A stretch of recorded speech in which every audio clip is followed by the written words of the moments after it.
Welcome to the Biz Gone Social podcast. We help entrepreneurs navigate how to get known, get customers, and get the edge over their competition. Here is your host, Lorraine Duncan.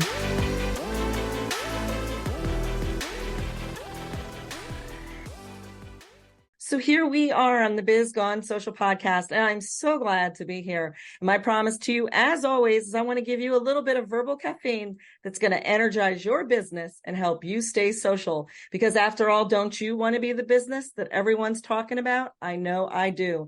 And I'm so stoked today to have Chris Miles with me. Welcome. Hey, such a pleasure to be here. So tell my audience a little bit of what you do for a living, what's your business, and who you serve. Yeah, everybody calls me the anti-financial advisor, right? Because pretty much what we help people do is we help them be able to escape the rat race. You know, you hear Robert Kiyosaki talk about Rich Dad, Poor Dad, and everybody reads that book and says, I want passive income. How do I do it? Well, that's basically what we do, right? We help people, you know, as strategists and connectors to, you know, actual real estate type deals that you're very passive, hands off. They can make double-digit returns. Not to mention we do something called Max ROI Infinite Banking that actually helps people get their money to pay them twice, whether they use it for their business or they invest it in real estate or whatever it might be. They can actually double dip on their money. Wow. And but here's the thing is that, you know, I'm an anti-financial advisor, right? Because I basically preach against the traditional financial advice, but that's because I used to be one 20 years ago. I didn't start out that way. I actually, you know, I was raised by very conservative parents who, you know, well, I had a hippie mom and a conservative dad, more like. She was the artist, you know, the oil painter that learned from the same artist as Bob Ross. My dad, you know, he's the guy that said, you're going to work that job for 40 years and eventually they'll retire you someday. But when it came to money, it was always scarcity. There's never enough of it. What do you think I am? Made of money? Money doesn't grow on trees, you know. We can't afford this. You know, all those phrases you hear growing up. And so I thought I never wanted to be that way. And that's kind of what eventually led me to dropping out of college to go down the entrepreneur path. And the first business that kind of intrigued me was being a financial advisor, even though I wasn't trained that way. I was actually a sociology major with a triple minor in psychology, ballroom dancing, and Japanese, if that gives you any idea of who I am. Probably not. It just says, wow, Chris, you're pretty diverse. So I went down that path for several years. And then eventually my dad said, well, Chris, when do you become my financial advisor? So I sat down at the same table he was telling me, giving me advice, which was pretty much don't spend any money and save everything you've got, right? That's pretty much the advice I was given. Well, I sat down with him and he shows me his 401k. He'd been stashing money away for years in there. He paid off his house. He was totally debt free. You know, we did that years earlier. And despite all of that, I had to say, Dad, listen, if you want to retire today, even though you're 61 years old, you better hope you die in 5 years because that's how much money you'll have left. All right, Chris, well, what else do I do? I don't know, Dad, you did everything right. And that bugged me to death, right? Because when you think about it, you're supposed to be teaching people and selling the dream that if you just, you know, spend nothing, save everything, save it forever, put it into stocks, and then hopefully someday you have something, you think that would actually work. And then I see the poster child for that very thing is my dad, and he still can't make it work. And I didn't have an answer for him. I didn't want to tell him, hey, we'll go do this kind of investment with me or this, because I didn't know if the stock market was going to tank. It was a good call, by the way, because 2 years later, the Great Recession happened after that. So I'm glad I didn't try to throw him into more stocks. But still, like, I realized that I was just a salesman in a suit. And I had to either choose my integrity or I chose my career, and I chose the former. I ended up going with my integrity. I quit. I just became a mortgage broker, and I said, that's it. And fortunately, I had a friend who was in real estate investing, and he was the one that kind of opened my eyes a little bit more to say, listen, none of your clients are financially free. None of you financial advisors are financially free. Why should you keep doing this? And so I ended up going down that path instead of real estate investing. And later that year, when I was just 28, almost 29 years old, I was at the point where I was work optional. I could work because I want to, not because I had to, because I had enough passive income coming in to pay for my bills. And that's when my mind was blown. And later, 2007, I came out of retirement to teach people how to do what I did, which is get them free, you know, financially free where they are work optional. They can take time off or not. They can keep doing what they love, or they can quit, you know, and spend time with family or do whatever they need to do right now. Yeah, I love what you said about, you know, your dad being the example. I think all our dads are the example out there. And the traditional way to, and they can't even probably wrap their heads around passive income. So when you're talking about passive income, are you talking about investing in real estate and using that to fund your retirement? Yeah, it's interesting because passive income now is getting a negative connotation because people are being stupid with it in their marketing, right? When you see on social media and stuff, everybody says passive income. It usually means, hey, here's a business. You got to start from scratch. It's going to be like an Amazon dropship business, right? Which those have been a dumpster fire lately. And then you've got the other side. You've got a lot of people saying, oh, well, yeah, you can invest in real estate. But then they teach you how to create a whole brand new business around real estate investing, like wholesaling or flipping properties, which is not passive at all. It's like a part-time or a full-time job. So I'm not talking about that at all. I'm talking about taking your money and getting it out of prison, getting away from the 401ks that suck, getting away from home equity where they get locked away and you can't get to it unless you ask the bank for permission, like mom and dad ask for the car keys when you bought your own car. It's a horrible place to be in. So we get that money out and then we get to invest in places that are passive. So you might buy a real estate property, but you won't be the one managing the property. You'll have a property manager doing all the work for you. And the great thing is because of that, you can buy a property anywhere in the country. Because like, for example, I live in the western half of the United States. Properties here are horrible. Like you don't want rental properties out here. But in the Southeast or Midwest, much better returns out there. And so I can go invest in any state that I want because I've got property managers and contacts out there that can help me buy the property. They pick it for me. They can even say, here's the properties you want to pick from.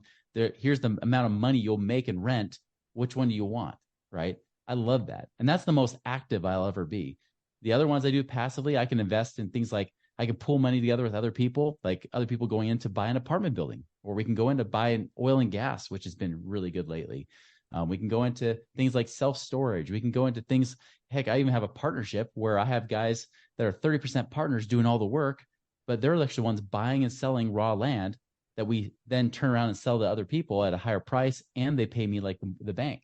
So, I mean, I invested $250,000 that now pays me $7,500 a month, like that kind of stuff, like stuff that pays you regular, predictable, stable income. That's the key, right? It's really getting you to have enough income there so that, again, you work by choice. I love that. It's funny. I went to school with a very smart girl who ended up marrying a dreamer. And interesting that he's a dreamer and we're the ones that we look at, we talk to, and I'm the one, I should say, me and my husband are the ones that look at the financial advisor every year and go, wow, I guess we're going to be out of money soon, and it's kind of funny. We laugh about it, but she and her husband, they actually bought this Mexican restaurant. They're not even Mexican. And, that was, I think, one of their first investments. And they actually worked it. They taught me how to make a mean taco. I have to say that. But then they started, it was sort of like flipping houses. Only what they did is they live in like sort of on the Missouri, Arkansas border. And they started buying property around this lake. And now they got their dream property that they were always looking at. And they live in that, but they made these like little cottages, and they have like this little. Wait, did they make a show about them called Ozark? Wasn't that them? I wish it was, but but they're doing pretty good, and because their thoughts is neither of them were going to have like a 401k or something to retire on, and so they needed to have this income. And, they're traveling. They're, one of their kids moved to Turkey, and they actually helped them move out to Turkey I guess they're going to be there for a couple of years, but they're going to come back, but they're just helping their kids move. And I think it's amazing. I want to ask you this. What would you say are some alternative investments? Yeah, like I mentioned, like there's like turnkey real estate properties, right? Not where you're actively like being the property manager and deal with the tenants, the toilets, and the trash. That's a great one. Other ones could be, like I mentioned, like investing in self-storage or apartments. Self-storage is actually a recession resistant. It's not recession proof, but it's recession resistant. So there's a lot of good things there. Apartments haven't been as good lately because so many people got into the apartment game and now they're trying to figure out how to get out. So you'll probably see apartments becoming something more hot or starting to become hot maybe in the next year or so. You can even invest in like car washes. Like you can pool your money with other investors and go invest in car washes, get paid, some returns from that, from the profits, those are kind of some of the, I mentioned oil and gas. One of the cool things with oil and gas investment, like one I have, is that, you get paid for the oil company leasing the land from you. So you get paid rent for the land because the oil companies actually don't want to own the land. They just want to drill it. They want to do their business and not have to get muddied up with all the, extra complexity of buying land. So they rent the land from you. And then they also can pay you royalties, a cut of the royalties as well, from not just the oil, but the natural gas, which is a clean, green energy that everybody's wanting, right? So you can actually get essentially double dip on your investments that way. So there's lots of things like I mentioned, partnerships. There's even funds. I have, a few contacts where the funds might invest money with other real estate investors. Like one of them will invest to will lend money to 350 real estate investors. So even if one goes south, they've got 300 plus more carrying the burden, right? So you don't have that extra risk.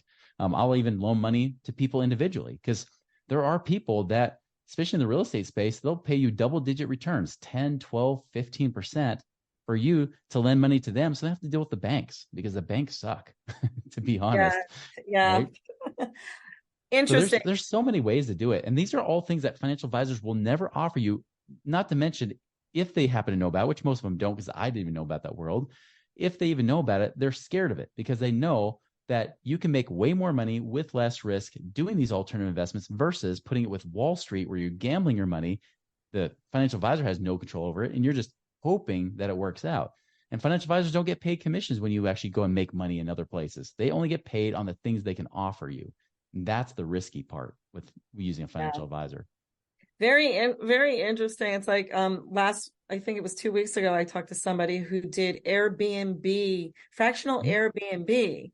And I was really intrigued by that. I mean, kind of got excited. Every time I talk to someone like you or someone like them, I get excited about it. Definitely going to do something in the near future. So yeah, that's definitely more active, but man, it's a great option that a lot of my friends do and make some good money from. So I guess probably there are people on the line who are probably wondering, what are some ways that we can vet investments that we want to make? So, because how do we not get scammed or how do we not, because there is a lot of really bad people out there. Not everybody's nice, so how do we know, how can we vet something like this out? You're so right. In fact, sometimes those that have the best marketing are often the biggest charlatans, right? Sadly, it shouldn't be that way, but that's what it is. So, you can do one of two things. You can do like the way I did, which I spent over the last 15 plus years developing that network and people I could trust to add to that network. Or you borrow somebody's network, right? Now, if you're going to do it on your own, I would definitely look at things like what's their experience doing it, right? And not just experience in investing, experience doing that very investment that they're recommending. Because I have seen some people sometimes where they'll say, well, I've got 20 years of real estate experience, but they were mostly maybe buying apartments or, fourplexes and things like that. And then all of a sudden they decide to change gears and say, well, in the last couple of years, we're doing self-storage. Or, hey, I'm going to do a coffee farm now, right? Or I'm going to do this business, or I'm going to do hotels instead. And see, when people start to try to change gears, and I'm not saying it's bad to change lanes, but you don't want to be the guinea pig. You want someone who's done this investment so many times, they know like the back of their hand. They can pretty much fall asleep and still make the investment work. So I like people that have at least 15 years of experience where they went through a full market cycle of the last recession till now. That gives you a lot better perspective on the person. It does help to get to know the people, see if they're got good character, integrity. I like people that even during the last recession, if they still kept paying their investors, I like that. Like I want a return of my money more than just a return on my money, if that makes sense, right? I want to make sure I get my money back versus just getting get promised the moon and the stars. I want to make sure I actually get my money. So those are the key things I look for with those kind of investments. Granted, different times, there's different things. Like I told somebody just earlier today, I said, apartments, I'm pretty much almost completely staying away from right now. I'm not touching apartments, even a lot of rentals, I'm not even touching right now. But there are other investments that I would do. And so those are the kind of questions you could do. You can do it on your own, or you could do like what a lot of our clients do when they hire us is they say, hey, what can we do here? Like first, what monies can we use? How do we use it best? And then where are some of the better places we could put it? We're not investment advisors, but we do help guide people to figure out where we can get the money to use, and then where are some of the best types of investments to use, and then connect them with actual operators that I've been vetted. I had vetted over the last many, many years, and then they can choose to invest with them or not, and that kind of thing. And that's the cool thing is like, give you a contrast. Like I had one guy that used a financial advisor. He's out of California. He was just getting to retirement age. He was in the military, had $1 million in his IRAs and 401ks. Financial advisor says, great. Well, now you can live on 3% a year because that's the new number. They used to say 4% a year. The new number, which started a couple of years ago, is saying 3% is all you can pull out. $30,000 a year as a millionaire. I mean, that's horrible. You can't live on that in California. So instead, I said, well, let's get that money working for you. He went and bought a few duplexes, and he invested in some apartment buildings, and he invested in some oil and gas. And the next thing you know, instead of living on $30,000 a year, and he's hoping not to run out of money by death, instead now he's got $130,000 a year coming in, and his $1 million is still growing as well at the same time. So that's the difference. That's where you can have that way different type of lifestyle with the same money. Your money just works harder for you. So this is the part of the show where we get a little real. What do you love the most about being in business for yourself? People ask me like, why don't you're able to retire really by the time you're 28. I even was able to do it again by 39, even after the recession kicked my butt. They're like, why are you still doing this? Well, because I feel like God sent me here for a reason. Like I feel like I'm on this planet for a reason. I can just live quiet and happy and just do my thing, or I can be able to help serve people. And I truly believe that in business, that is your number one goal, is how do you go about serving people, solving problems, or adding value in a way that people's lives are better because you're in it versus not in it at all. And that's why my company is called Money Ripples, right? It's that ripple effect you try to create in people's lives, not just by getting rich, but living a rich life by using your talents, using your money and everything you've been given, use that to serve others. And as a business owner, I'm telling you, you got huge benefit doing that. In fact, I remember one of my first mentors, he talked to this former CEO of JCPenney's. I mean, longtime CEO, way back when JCPenney's actually had stores. And so he asked him, he said, hey, I'm thinking about going into politics. And this is when my mentor was really young. He's now since passed on. He's like, I'm thinking about going to politics. And the CEO says, don't you dare. He's like, listen, if you want to go and make laws, great, go into politics. But if you want to change people's lives and actually help people, go into business. He's like, that's the best way you can do that. I love that.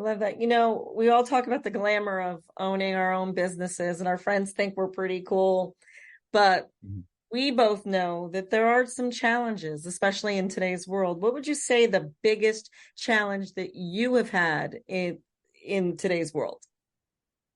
With business? Yes. Yeah. Biggest challenge for me now has been becoming a leader, right? I mean, I was able to break the 7-figure mark, $1 million plus just on my own, which was great. But I didn't want to have that lifestyle where I'm working overtime hours, right? And building a team is tough, and getting people on board, aligning with your vision. I think that's the biggest thing, is clarity for yourself as a leader in your business, whether you're trying to attract more people to work for you or attract clients or customers. Clarity of your vision, your mission of why you're doing what you're doing, clarity of really about how you're able to help people uniquely, because the world is getting so noisy online, especially with social media and everything else. It's so easy to get lost. I actually have learned one of my best tips is to overcome that obstacle is to do the opposite, right? And granted, I do the opposite with everything. I mean, even with money, I teach people to do the opposite, right?